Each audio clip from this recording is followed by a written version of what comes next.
You know what's weird? There's this very specific feeling where you're not alone, but you feel alone. Like you're at a party, you're hanging out with friends, and nothing is wrong. No one's ignoring you. No one's being mean. You're included, you're laughing. Someone will literally say, "I'm glad you can make it." And your brain still goes, "Yeah, but what if we don't belong here?"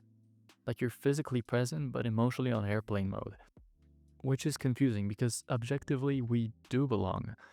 So today I want to talk about that feeling, that quiet, uncomfortable loneliness that shows up even when your social life looks fine on paper. Not the dramatic mental breakdown you get at 2 in the morning, that I have no friends kind, but the subtle one, the one that happens when everything seems to be going fine, the one that makes you feel like a guest in your own life.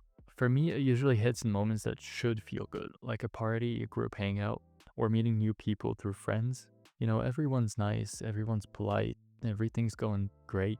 And yet at some point I'll drift off mentally and think, okay, how long until I can leave without it being weird? And it's not because I hate being there, but because something in me feels out of place. It's like being invited to sit at the table, but still feeling like you're borrowing the chair. And the worst part is how convincing that feeling is. Your brain doesn't present as a thought, it presents it as a fact. And it's hard to argue with because it's not that loud panic, not an anxiety attack. It's calm, it's almost reasonable. It's like you don't really fit here, they're just being polite. If you disappeared, nothing would change, which is wild because objectively that's almost never true. But your brain doesn't care about objective reality, it cares about patterns it learned earlier. And here's the important thing. Feeling lonely around people does not mean you're bad at friendships. It does not mean you're unlikable. It doesn't mean you're failing socially. It means one thing: your internal experience doesn't match the external situation. And our brains hate that mismatch, so they try to explain it poorly, but they still try. And this is where a lot of people jump to the wrong conclusion and go, I must be the problem. But more often than not, what's actually happening is you learned at some point in your life to expect that disconnection. Maybe you grew up feeling slightly out of place. Maybe friendships felt conditional. Maybe you were the one who had to adjust more to feel accepted. So even when things are fine, your brain keeps checking the door. Not because it hates you, but because it's trying to protect you from disappointment. It just hasn't updated the software in a while. Now add modern life to that. We don't just compare ourselves to the people in the room with us anymore. We compare ourselves to the perfectly fabricated lives we see online, where those are just highlights of those lives. You're not seeing the full picture. And those fabricated lives look like everyone's fitting perfectly. Friendships look closer than the one that we have, and people seem effortlessly included. So even when you're with people, a part of your brain is still measuring, how do I rank here? And that ranking kills connection because the moment you're evaluating your place, you stop being present. You're not listening, you're monitoring, you're not enjoying, you're assessing.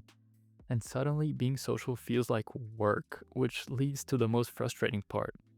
You start feeling lonely around people, but less lonely when you're alone. Because at least when you're alone, you're not pretending you're okay. You're not pretending to fit in. And another huge part of this is how hyper aware we've become. We're constantly analyzing ourselves in real time. Am I talking too much? Am I talking too little? Was that joke funny or just tolerated? And it's exhausting. You're not in the moment, you're monitoring it, which makes genuine connection almost impossible because connection requires presence, and you can't be present if half your brain is running diagnostics.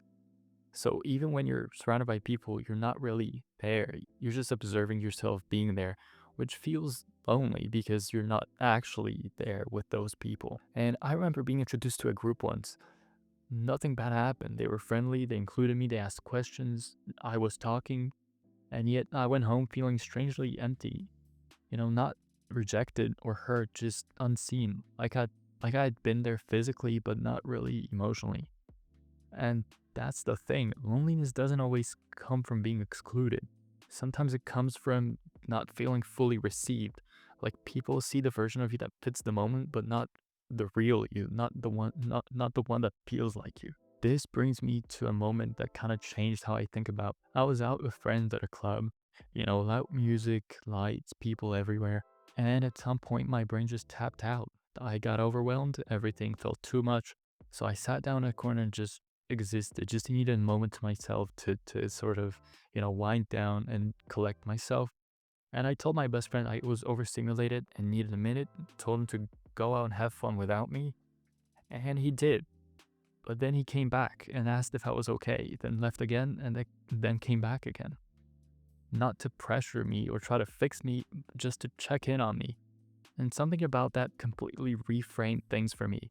Because in that moment, I wasn't lonely. I was considered, not because I was the center of attention, but because I didn't have to perform to feel included. I could be quiet, I could be overwhelmed, and I was still wanted. Somebody still wanted me there and still came back to ask me if I was doing okay. So if you feel lonely around people, here's what I wish someone told me earlier. You don't need more friends. You need the right kind of safety. The kind where you don't have to constantly prove your place. The kind where you can be low energy, quiet, weird, or overwhelmed and still belong. And if you don't have that yet, it doesn't mean you never will, because you will. You just have to find your people, the ones that will come back and ask you if you're doing okay. The ones that won't pressure you into doing things if you're not feeling great, which takes time, it takes disappointment, and it's also very important that you become that friend for other people, because what I also realized is if you do those kinds of things for others, they will hopefully feel kind of obligated to do the same back. So I really think we should try our best to treat our friends as good as we can. So yeah, maybe you're not bad at friendships.